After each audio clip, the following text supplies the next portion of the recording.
Work ఇష్టం. Day and night పని చేయడం కూడా మాకు ఇష్టం. ఆ మంచి ప్రాజెక్ట్స్ వచ్చినప్పుడు నా డైరెక్ట్ చేయాలని ఉంది, కథలు చేయాలని ఉంది, ఓన్ ప్రొడక్షన్ హౌస్ చేయాలని ఉంది. బట్ చేసేది ఏదైనా ప్రాపర్గా చేయాలి. ఏదో దూకేసాం, ఏదో చేసేస్తాం అని కాదు. కొంతమంది చాలామంది సీరియల్స్ చేయమని అడుగుతున్నారు, సీరియల్స్ ప్రొడక్షన్ చేయమని అడుగుతున్నారు. వీటిలన్నిటికంటే కూడా యాక్టింగ్ అంటే ఇష్టం. తనకైతే పిచ్చి. ఈజీ జాబ్ కదా, వచ్చింది ఇష్టంగా చేస్తున్నా. ఈజీ. ఈజీ ఏం కాదు అది.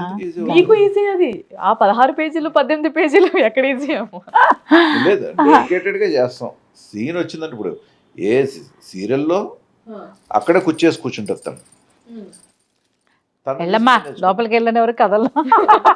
నాకు నేను కూడా అలాగే కూర్చేసుకుని కూర్చుంటాను. కొంతమందికి ఆ రెస్పెక్ట్ తెలియదు. కూర్చేసి కూర్చుని పని లేక కూర్చున్నాం అనుకుంటారు. అది గుర్తించకపోతే కోపం వస్తుంది. ఒక సెట్లోనే మనం ఉంటే సెట్లో వాడిని వదిలేసి ఈ ఎలా ఎక్కడ ఉంటాడు కదా, ఎక్కడో దూరం తెలియక కొంచెం. ఇప్పుడు మనం అందరం చాలా ఫిలిమ్స్ చేసి వచ్చాం కాబట్టి అక్కడ పెద్ద పెద్ద స్టార్స్ కూడా అంటే అప్పుడు క్యారవాన్స్ ఉండేవి కాదు. ఒకటి ఇళ్ళు మానిటర్స్ తీసేస్తే ఇళ్లలోనూ షూటింగ్ చేసిన రూమ్లు ఇస్తారు కదా. ఇప్పుడు హీరో నాగార్జున గారికి ఒక రూమ్ ఉంటుంది, వెంకటేష్ గారంటే ఆయనకి రూమ్ ఉంటుంది, చిరంజీవి గారు ఎవరి కాళ్ళకి చాలా స్పెషల్గా చూసుకునేవాళ్ళు.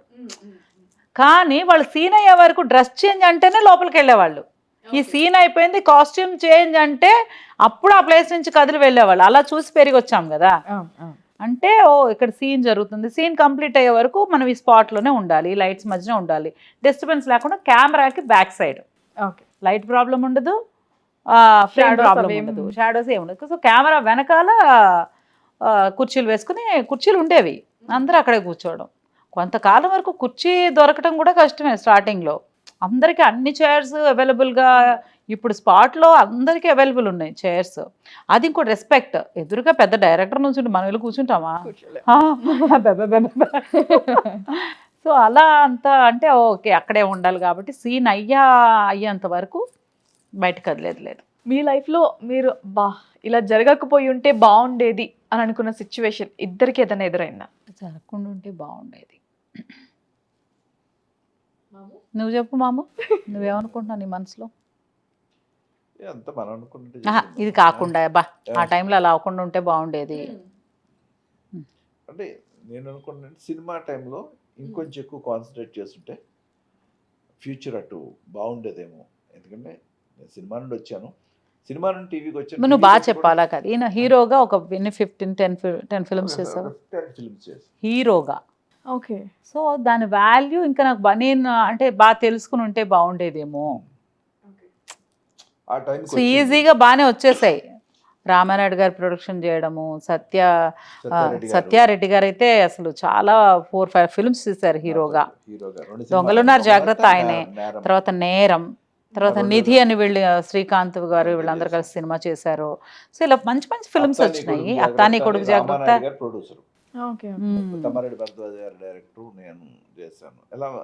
ప్రేమ హీరోయిన్.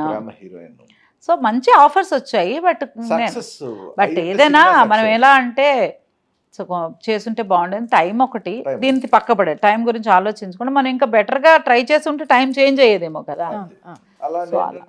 అది రిగ్రెట్ ఫీల్ అవ్వకుండా టీవీ వచ్చింది. టీవీలో ఓకే దేవుడి దయ వల్ల బాగానే మంచి పొజిషన్లోకి వెళ్ళాం, బాగా బిజీగా ఉన్నాం, స్టిల్ ఇంకా బాగానే పని చేసుకుంటూ వెళ్తున్నాం. అంతవరకు వెరీ హ్యాపీ. ఆ టైంలో అంటే సినిమాల సక్సెస్ అయ్యి ఉంటే బాగుండేది. చేసిన సినిమాలు ఆడుంటే బాగుంది. బాగానే ఆడినాయి, పర్లేదు. ఫిలిం నగర్ బాగానే అలా ఆయనకి. సో నెక్స్ట్ రౌండ్కి వెళ్ళిపోదామా?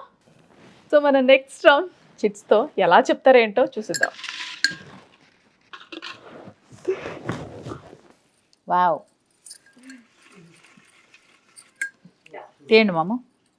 ఫస్ట్ తీయండి అన్నయ్య, ఏం వస్తే అది. హరితవర్ణం కదా. బాబా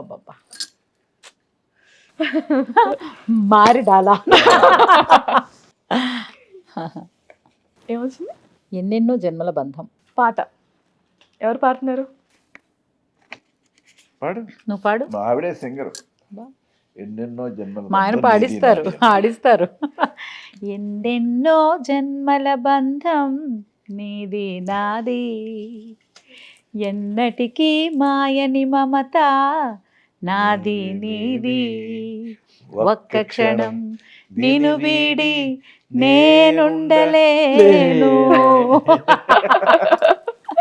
సూపర్ సూపర్. ఇప్పుడు మీరు నేను అయిపోలేదా? మళ్ళీ మీరు ఇవ్వే తీసుకున్నావా? నాకు జోక్ వచ్చింది.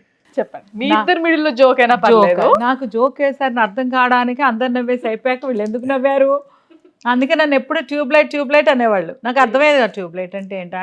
మనకి ఇంట్లో ఇప్పుడంటే అన్ని లైట్లు వేయగానే వెలుగుతున్నప్పుడు ఇలా ఇలా ఇలా కొట్టుకుని తర్వాత బ్రైట్ అయ్యేది కదా. ఓకే, వీళ్ళు అందుకేసారా ఇది? అందుకు నవ్వారా? అది అర్థమయ్యేది కాదు. సో జోక్లు అర్థమయ్యేవి కాదు నాకు. అంటే మీ ఇద్దరు మిడిల్ ఏదైనా జరిగిన ఫన్నీ ఇన్సిడెంట్ అయినా దట్స్ ఫైన్. మా ఇద్దరిలో మళ్ళీ ఫన్నీ కదా, ఆయన జోక్ వేస్తున్నాడని అర్థం కావడానికి నాకు 10 years అంటే బేసిక్గా కాకినాడ ఇటు సైడ్ ఎటకారం ఎక్కువ ఉంటుంది కదా, అంటే అది చెప్పకుండా చెప్పేస్తారు. ఓకే, అది ఏంటి ఇలా మాట్లాడారు అనిపిస్తుంది. అది రాంగ్ గానే కన్వే అవుతుంది, గుడ్ గానే కన్వే అవుతుంది. అలా కన్వే అయిన అందుకని దాంట్లో మాట్లాడే విధానం అట్లా ఉంటుంది, కొంచెం నాకు ఎటకారం అర్థం కాదు. అది బేసిక్గా నేను డమ్ ట్యూబ్లైట్ ఏం అర్థమయ్యేది. అది కాకుండా భర్త అంటే కొన్ని చెప్తారు కదా, పెళ్ళికి ముందు నుంచి బాగా ట్యూన్ చేసి పంపిస్తారు పుట్టింటి నుంచి. ఇలాగే ఉండాలి, ఎక్కువ పోట్లాడుకున్న తెగే వరకు లాక్కూడదు. తెగే వరకు లాక్కూడదు ఏంటి అంటే, తెగే వరకు లాగడా, తాడుని తెగే వరకు లాక్కూడదు, తాడు ఎక్కడ ఉంటుంది. సో అంటే అలా అలా ఉండాలి. ఎన్ని రోజులైనా ఉంటే ఒక 2 daysకి మించి మాట్లాడుకోకుండా ఉండకూడదు. సో ఇలాంటివన్నీ చెప్తారు. జోకులు ఏమైనా అనాలనిపించిన అడగడం ఏమి ఉండేది కాదనమాట. సో కొంచెం ఒక భయంతో, భక్తితో కూడిన భయంతో మా ఆయన ఏం చెప్పినా నాకు తొందరగా అర్థమయ్యేది కాదు. ఓకే, నెక్స్ట్ అంటే తీయండి.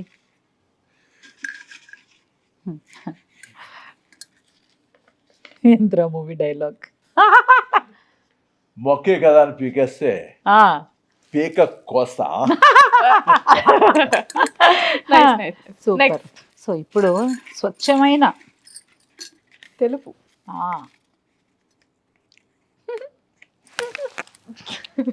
ఫేవరెట్ వెకేషన్ చాలా ఉన్నాయి. My home sweet home. ముందుది కట్ చేసి ఇది కట్ చేసి ఇట్లా వేయాలి. మై హోమ్ స్వీట్ హోమ్ అని అప్పుడు మీరు